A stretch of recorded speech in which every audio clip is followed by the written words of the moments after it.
Guys, tingnan nyo guys, nakaligo na ako, naglagay ako ng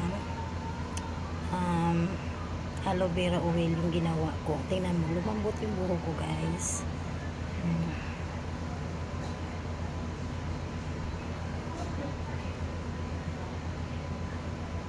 Tapos medyo ano siya, nag oil siya yung kamay ko kasi nirarab ko yung aloe vera oil sa aking buhok bago ko naligo. Tapos nilib ko siya ng mga 1 hour, di naligo na ako.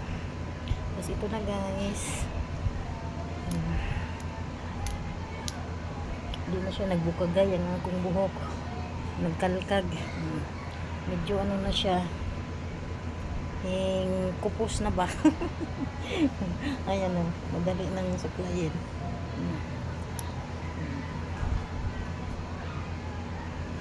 So yan na guys, ayan,